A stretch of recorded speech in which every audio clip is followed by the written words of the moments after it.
recompôs o altar do Senhor que estava quebrado. E Elias tomou 12 pedras, conforme o número das 12 tribos dos filhos de Jacó, ao qual veio a palavra do Senhor, dizendo: Israel será o teu nome. E com aquelas 12 pedras edificou o altar em nome do Senhor. Em nome do Senhor.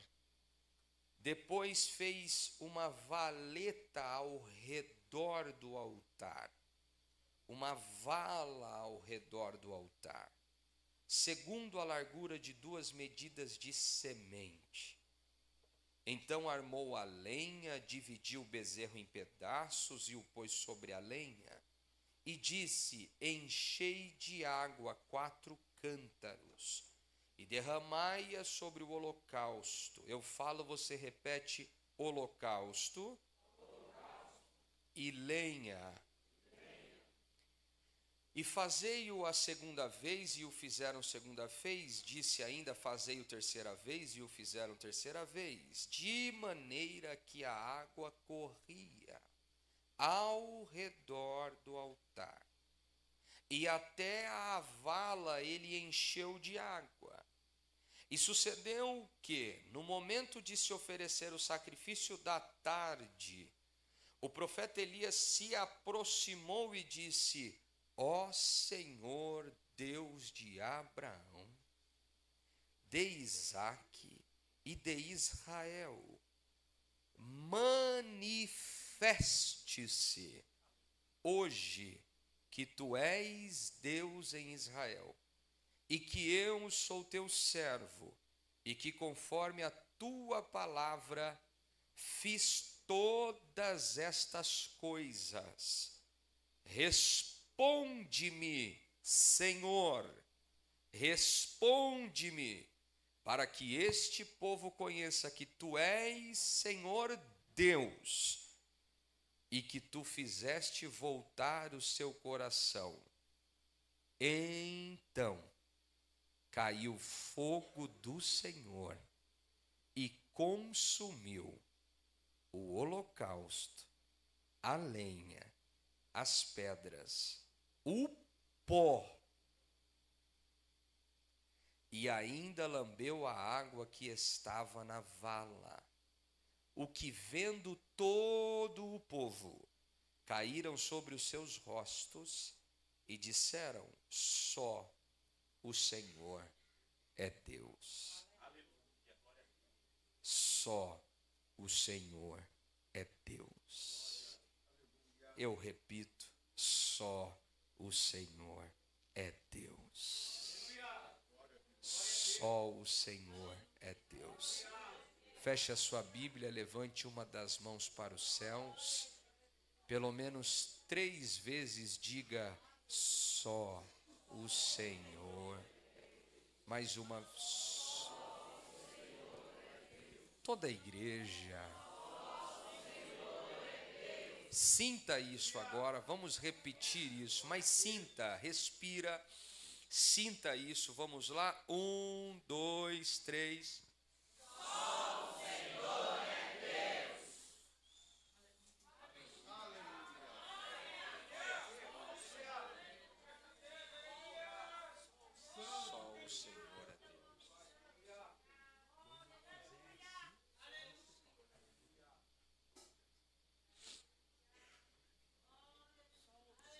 É provável que todos que estão aqui já ouviu pelo menos uma vez a história ou a biografia ou algum feito ou narrativa da vida do profeta Elias. A forma como o ministério profético surge nas Escrituras, ela é extremamente importante. O período do patriarcado traça uma linha profética dentro dele. E nós temos patriarcas que vão desenvolver o profetismo e o sacerdócio simultaneamente. Como, por exemplo, o patriarca Abraão, posteriormente o patriarca Jacó ou Israel, seu neto. E por fim, o patriarca José. Em ambos os casos, o profetismo aparece. E o movimento profético, ele é bíblico, ele está na Bíblia. A narrativa começa antes mesmo do profetismo existir, com uma proto-profecia. A proto-profecia está em Gênesis 3,15, e ela foi liberada pelos lábios do próprio Deus.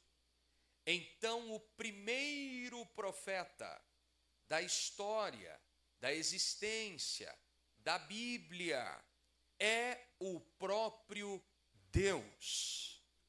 Guarda isso. O primeiro profeta da história, da existência, da própria Bíblia, é o próprio Deus. Diante disso, nós temos um reino estabelecido. Esse reino, ele vai passar por uma infraestrutura comprometida.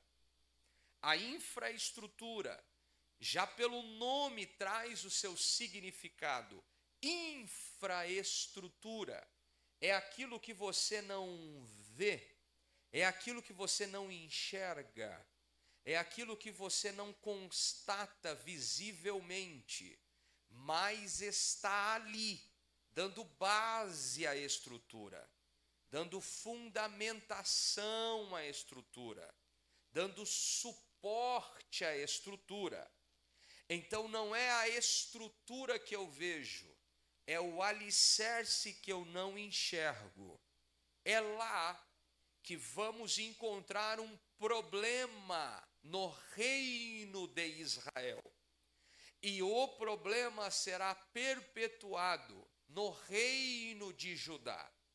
A divisão imperial, a forma como fragmentou-se os blocos, tanto para o norte, Israel e Samaria como sua capital, como para o sul, Judá e Benjamim e Jerusalém, a sua capital, comprometeu todo o desenvolvimento da história. Essa história, que é conhecida, hoje será apenas lembrada. Nós temos um rei e uma rainha, mais uma história de reis e rainhas. Mas não eram, ou melhor, não era uma rainha qualquer. Diga bem forte comigo, era a rainha. Ouça e entenda isso.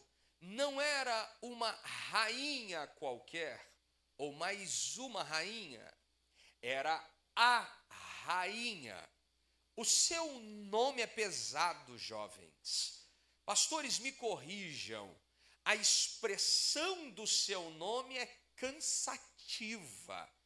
Existem pronúncias que, quando nós falamos por si só, elas carregam uma atmosfera. Você já percebeu isso? Eu vou falar o nome dela, você vai sentir aí. O nome dela é Rainha Jezabel. O nome é pesado. Eu não sei, eu não conheci ainda. Mas pode ser que tenha alguém chamada Jezabel. Provavelmente o papai ou a mamãe não entendeu muito bem o contexto e colocou o nome de Jezabel, e eu não estou aqui para discutir se alguém se chama Jezabel. Mas é difícil encontrar alguém chamada Jezabel. Vamos lá? Chamada Jezabel. Eu já vi animal, já vi. Eu já vi gato, já vi. Já no Rio Grande do Sul, entrei na casa de uma irmã, a gata dela chamava Jezabel. É verdade. Agora olha para o lado e diga: eu nunca vi alguém chamado Jezabel. A não ser que você já tenha visto, eu nunca vi. Então diga assim para a pessoa, ó, a ausência de referência compromete um nome para a história inteira. Papai já está começando a explicar. Você tem uma pessoa que no seu nome, mulheres de Deus, mães que estão aqui, você tem uma pessoa que no seu nome, ela carrega uma atmosfera com ela. No seu nome, ela carrega uma dimensão espiritual. No seu nome, ela carrega uma influência demoníaca. No seu nome, ela carrega uma influência diabólica.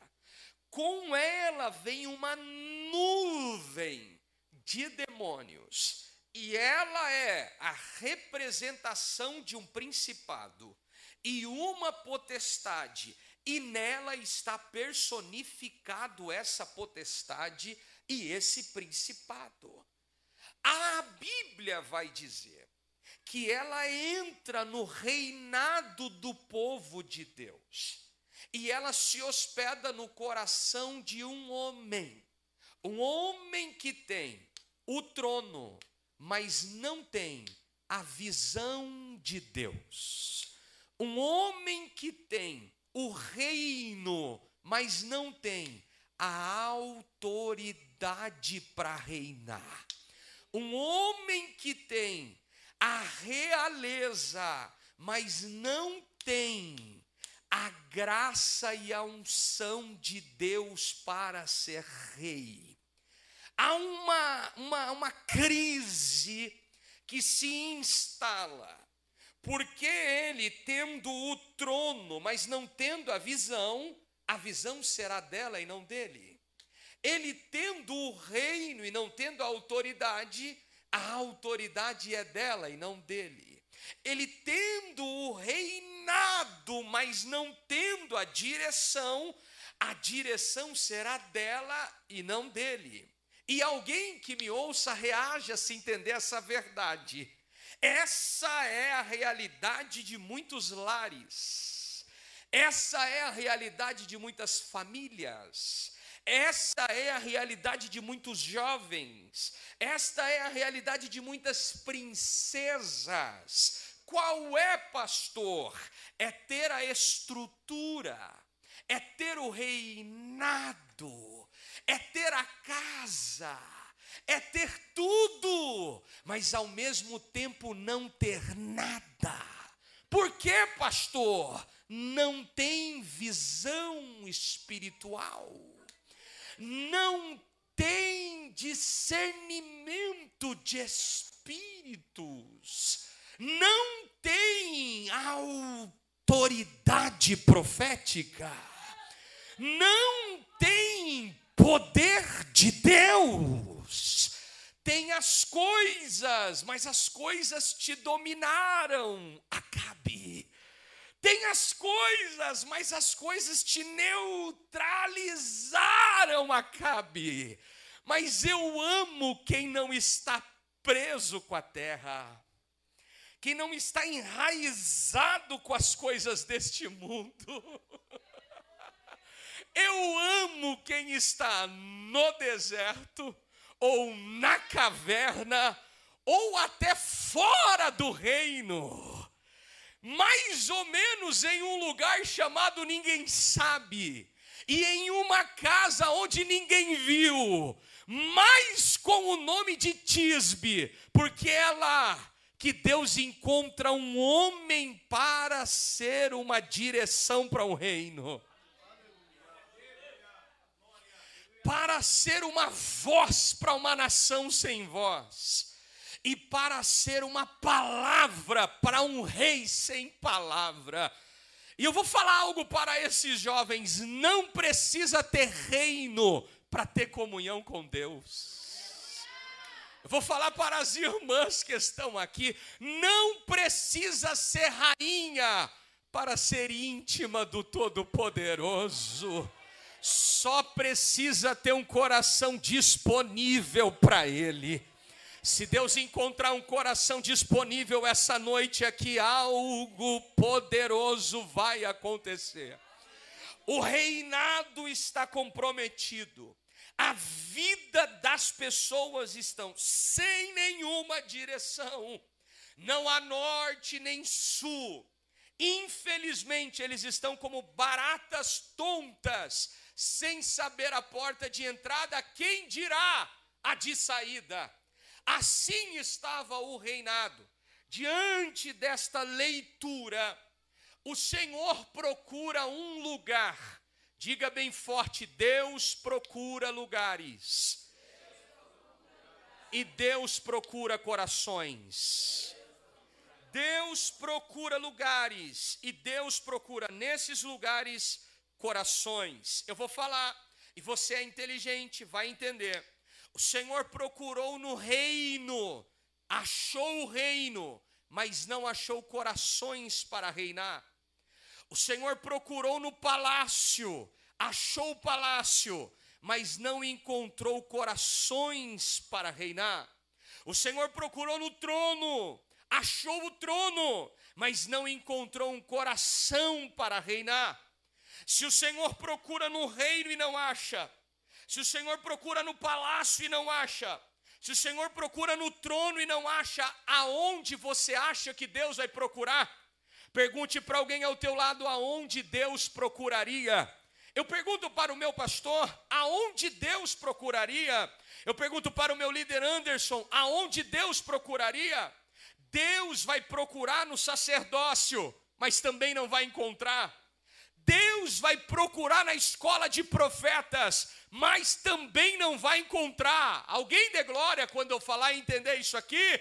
Deus vai procurar no monte, e no monte ele vai encontrar. Por quê, pastor? Porque quando o palácio não pode receber Deus, Deus leva a causa para o monte. E é lá em cima do monte que ele vai resolver e julgar. Preste bastante atenção. Vai responder e resolver a parada é se vai ter fogo ou não. É se vai aparecer Deus ou não. Olha para alguém ao teu lado e diga, não é a roupa, é se tem fogo. Olha para alguém ao teu lado e diga, não é o celular, é se tem fogo. Olha para alguém ao teu lado e diga, não é o carro, é se tem fogo. Olha para alguém ao teu lado e fala, não é o nome, é se tem fogo. Irmão, eu conheço gente que tem carro, mas não tem fogo. Você conhece? Eu conheço gente que tem altar, mas não tem fogo. Você conhece? Eu conheço gente que anda vestido de Louis Vuitton, Carolina Herrera, da planta dos pés ao alto da cabeça. É uma madame, só tem um problema, não tem fogo, irmão. Eu conheço gente do Alphaville, eu conheço gente de Manhattan, a ilha. Eu fui lá. O único problema é não ter fogo, irmão. Olha para alguém ao teu lado e fala, tá vindo um sem nome aí, tá vindo um Elias aí, tá vindo um camarada que mora numa terra que não tem nem nome, mas tem uma coisa, ele tem.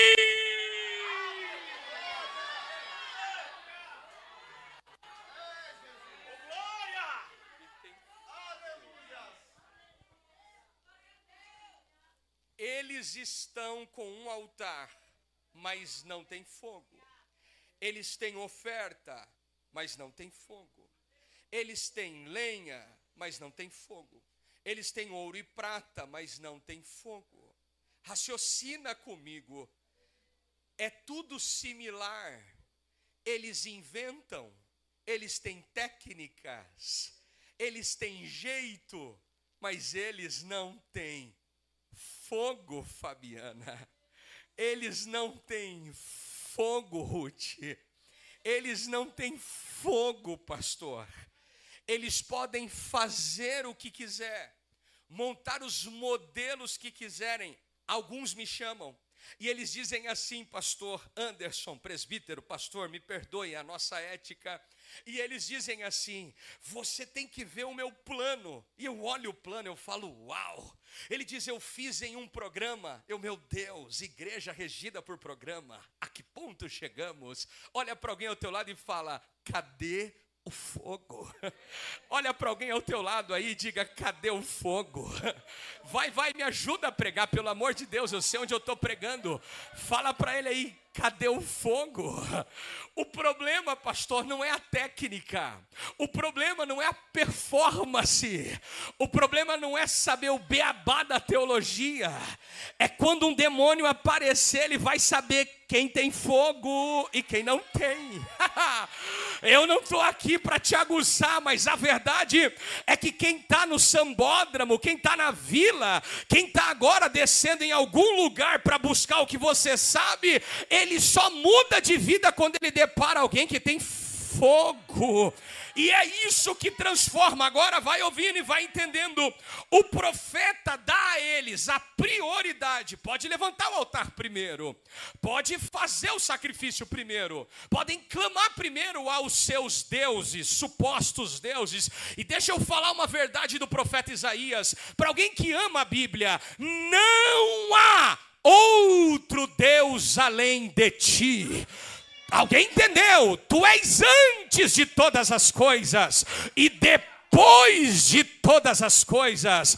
Tu és o único Deus verdadeiro, em quem não há sombra de dúvida e nem de variação. Essa palavra deuses é uma classificação e catalogação humana para colocarmos dentro da criação do ego humano de desafiar o Criador, porque não existem deuses, e para você dar mais glória, até o diabo é um servo do nosso único e verdadeiro Deus. Então, diante disso, Elias está dizendo para eles: já que vocês querem continuar essa brincadeira, eu vou dar para vocês até o meio-dia, até o horário do sacrifício do meio-dia. Vai lá, quando chega meio-dia, ouça e entenda, eles ainda têm, eu falo, você repete, altares. Eles ainda têm, diga comigo, lenha. Eles ainda têm pedras. Eles ainda têm ouro. Eles ainda têm prata. Mas eles não têm.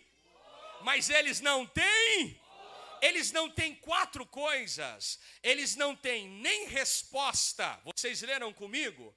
Eles não têm nem voz. Vocês leram comigo? Eles não têm nem som. Vocês leram comigo? E eles não têm nem fogo. Eles não têm nenhuma suposta manifestação. Agora eu vou te falar o que eles fizeram. E alguém que ama a Bíblia reaja quando entender. Eles se lançaram no altar. Eles pegaram lancetas, que eram pontas de faca, e se cortaram com elas. Eles jogaram o próprio sangue deles no altar, tentando chamar os seus supostos deuses.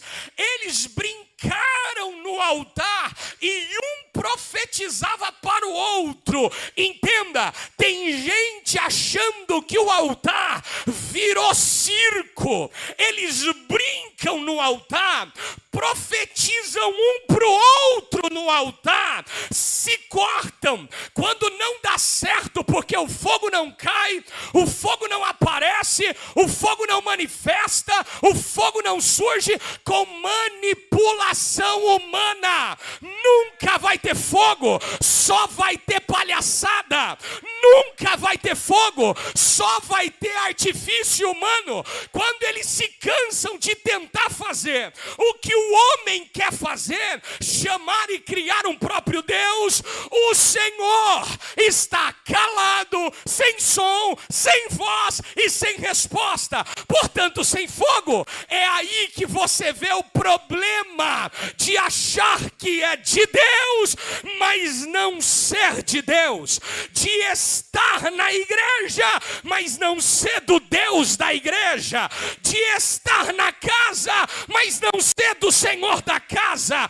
Ele é o Deus de Israel, Israel, mas não é o Deus daqueles profetas. Ele é o Senhor daquela nação, mas não é o Senhor daqueles profetas. Meus irmãos, Deus está gritando na nação brasileira, e o grito de Deus é esse: pare de brincar no meu altar, pare de stand-up no meu altar, pare de show no meu altar. Eu vou gritar algo aqui que o diabo não quer que eu fale, mas eu vou falar. A cabana do diabo, a barraca do inferno vai cair por terra, porque está subindo para o monte alguém que tem comunhão com Deus. Levante uma das mãos para o céu.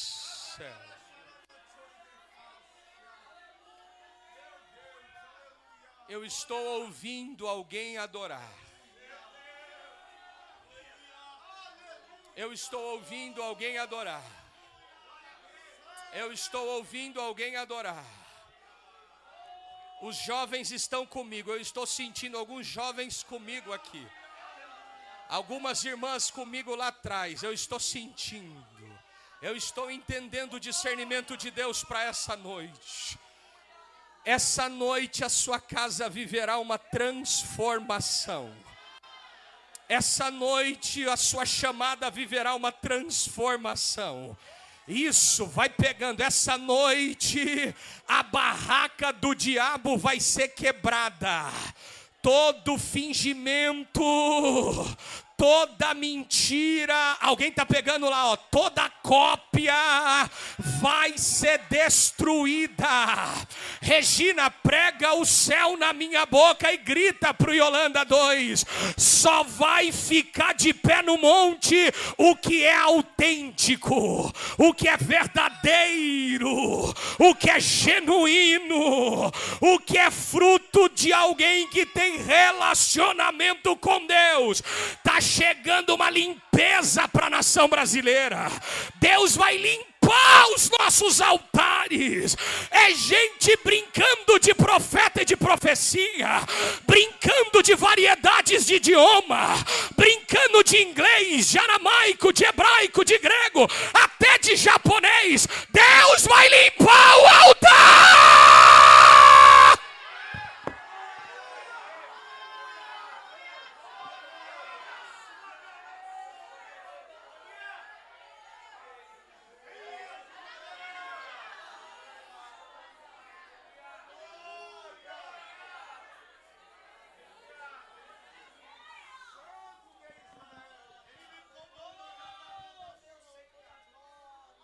O verso de número 30 usa uma expressão: então Elias se colocou em pé e disse: se aproximem, estão no monte, mas estão longe.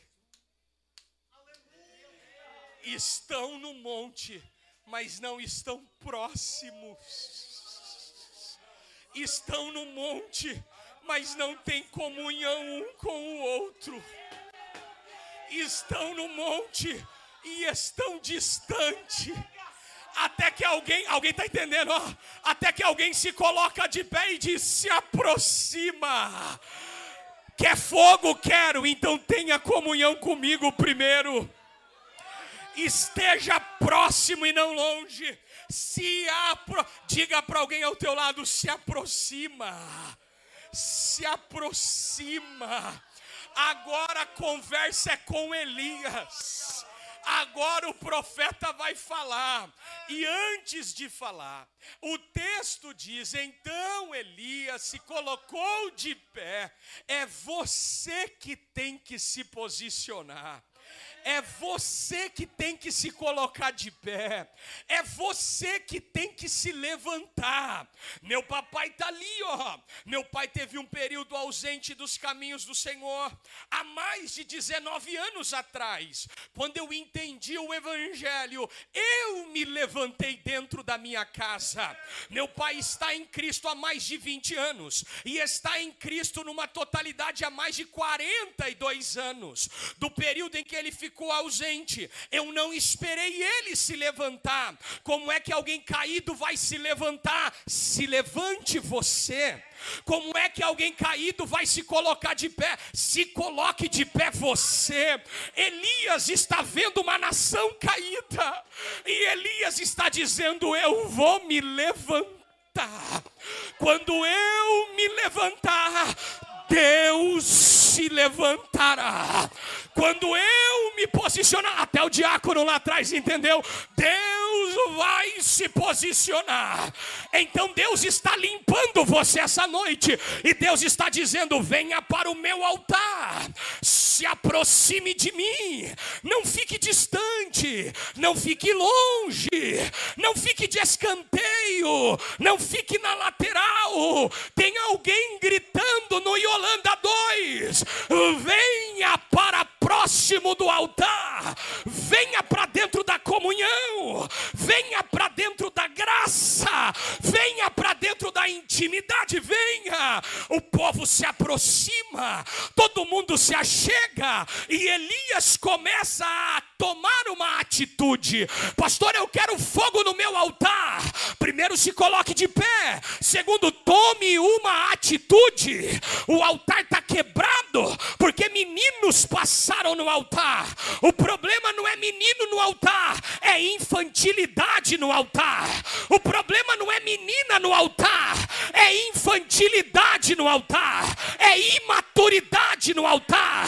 Tem menino no altar que é homem, tem menina no altar que é serva, mas tem homem no altar que é menino, que é imaturo, que é moleque, que é criança. Altar não é para desaforo de ninguém. Altar não é para desabafar na cara de ninguém. Altar é lugar de profeta. Altar é lugar de graça. Altar é lugar de palavra. Segura na mão de alguém ao teu lado aí.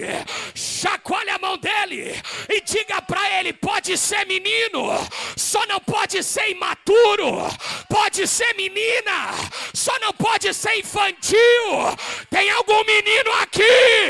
Abre a boca! Calabarachanda.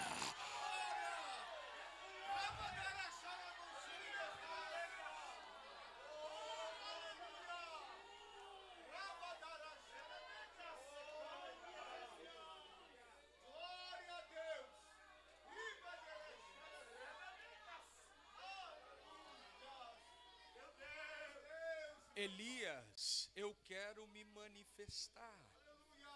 Mas Elias, os meninos passaram antes dos homens no altar, e a infantilidade dos meninos quebrou o altar dos homens.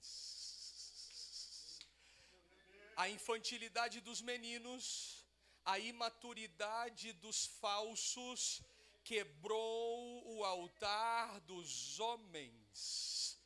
Elias, eu estou aqui, mas para me manifestar na dimensão humana, aí eu preciso de um altar restaurado. Elias, ele toma uma atitude. Aquilo que os outros quebraram, ele poderia dizer: arrume vocês. Mas não é o altar dos outros, é o altar do Senhor. Se fosse o altar dos outros, os outros que arrumem. Mas é o altar do Senhor. Como não é o altar de Israel, como não é o altar de Acabe, como não é o altar de Jezabel, mas é o altar do Senhor, eu vou restaurar. Eu vou reparar, eu vou ajudar. Olha para alguém ao teu lado e diga: a obra é do Senhor, a casa é do Senhor, a igreja é do Senhor, a mensagem é do Senhor. O grupo tem a líder, mas o grupo é do Senhor. Os jovens têm o Arthur, mas os jovens é do Senhor. A igreja tem o seu dirigente, mas até ele, a igreja, somos do Senhor. O altar é do Senhor. Elias se prontifica a levantar, a restaurar, a recompor o altar do Senhor. Quando ele vai promover a reparação do altar, ele tem um objetivo final. Diga comigo: nunca haverá fogo se não houver restauração. Então Elias está dizendo: primeiro restauremos, primeiro santifiquemos, primeiro arrumemos o que está quebrado, primeiro consertemos o que está sem conserto, primeiro vamos reparar, para depois pedirmos fogo. A minha geração quer fogo, mas não quer reparação. Ele vai primeiro reparar. E eu vou te falar algo forte, mas é verdade. A reparação dói mais do que a quebra. Porque a quebra é a primeira, a reparação é a segunda. Você já percebeu que a reforma dá mais trabalho que a construção? Porque você tem que tirar o que foi construído para reconstruir e depois colocar o que foi construído de novo. Dá mais trabalho. Olha para alguém ao teu lado e diga: comece a reparar hoje. Comece a reparar hoje. Repara, Renildes, traz reparação para o altar. Repara a igreja, traz reparação. O que é que ele faz? Eu não preciso te dar uma aula, você já sabe. Aqui tem grandes professores. São 12 pedras. Havia 4 tipos de altares: altar de terra, altar de pedra, altar de bronze, altar de ouro. Elias está em um altar de profeta, altar de pedra. Elias não está em um altar de bronze do tabernáculo, nem no de ouro, a arca da aliança. Ele está em um altar de pedra, profético. Sacerdote vai no altar de bronze ou no altar de ouro, você já sabe. Elias está no altar de pedra, levanta o altar, mas o altar está com as pedras quebradas. Os meninos passaram antes, os profetas falsos passaram antes. Então ele pega as pedras agora e ele vai trazendo. Ele diz assim: ó, deixa eu trazer de novo a história para vocês. Vem cá, a história de Rubem. Ele coloca a pedra de Rubem. Vem cá, a história de Judá. Coloca a pedra de Judá. Vem cá, a história de Gade. Coloca a pedra de Gade. Vem cá, a história de Issacar. Coloca a história de Issacar. É ele olhando para a tua cara hoje dizendo: não distrata quem veio antes. Coloque a pedra do reconhecimento. Veio antes, construiu antes, trabalhou antes. Então pega, orou antes, jejuou antes, buscou antes. Pai amado, o Senhor está dizendo: vai, Elias, restaura o altar. Senhor, eu estou terminando de colocar as pedras. Na hora que as pedras estão colocadas, Elias pega e fala assim: gente, esse negócio ficou muito bom. Agora, por gentileza, tragam as lenhas. A lenha é colocada em cima das pedras. Agora que ela está montada, ela era mais ou menos nessa dimensão, da dimensão de um ombro, de um lado ao outro do ombro do ser humano. Um côvado, 46 centímetros a 50. Então ele estava fazendo ali as lenhas para colocar o animal. Ele pega o bezerro, coloca o bezerro. Tem o bezerro, tem a lenha, tem as pedras. E aí Elias fala: tem que fazer algo aqui em volta desse altar. Presta atenção nisso. Elias faz uma valeta, uma vala em volta do altar.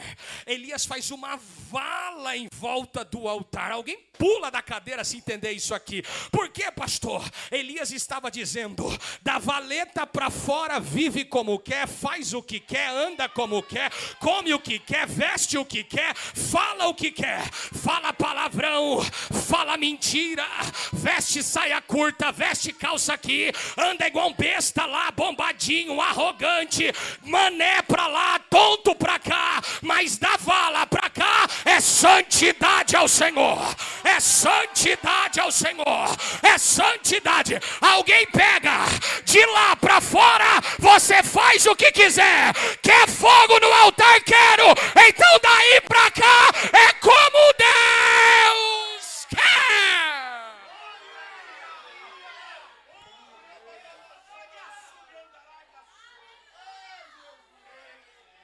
Ai, ai, ai, ai, ai.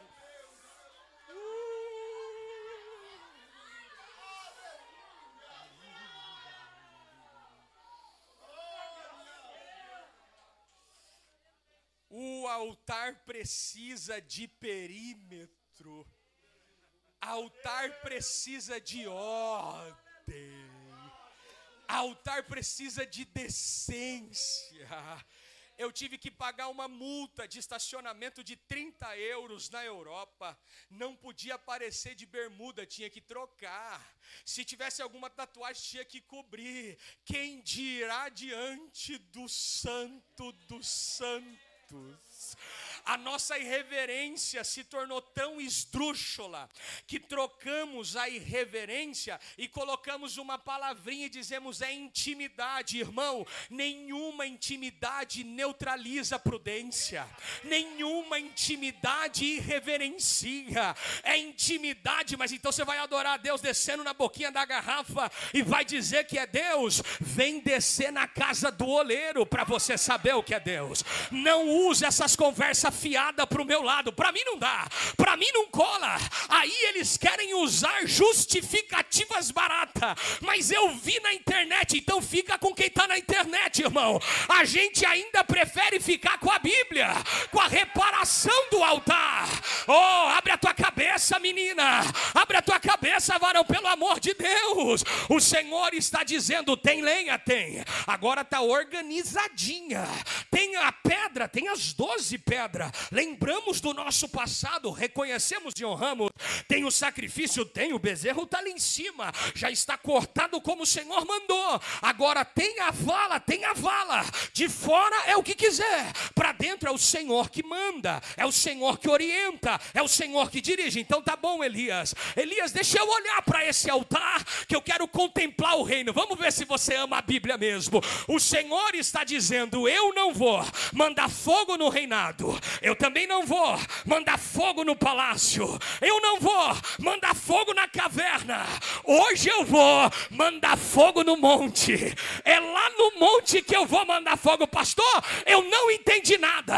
No palácio não tem altar, o que tinha está quebrado. No reino não tem altar, o que tinha está difamado. Mas alguém restaurou o altar no monte.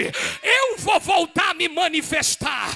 Pega esta palavra, a palavra que é usada para manifestou-se aqui no texto, é a palavra foneros. Por gentileza, foneros significa aquele que aparece abruptamente. Então Deus está dizendo, eu vi Jezabel reinar, mas eu não fiz nada. Eu estava, mas não me manifestei. Eu vi Acabe se corromper, mas eu não fiz nada. Eu estava, mas não me manifestei. Eu vi o que ela fez na vinha de Nabote. Eu estava, mas não me manifestei. Eu vi que ela tentou calar os profetas e comprar outros, mas eu não me manifestei. Mas agora eu vou me manifestar. Agora eu vou aparecer. Agora eu vou me revelar. Alguém aqui ama a Bíblia além de mim? Na tua casa tem alguém que gritou, ela está chorando, mas ele viu você chorar. Ela está em depressão, ele te viu em depressão. Ela tem síndrome do pânico, ele te viu com a síndrome de pânico. Mas hoje leva a resposta e esfrega na cara do diabo. O meu Deus também viu o meu altar.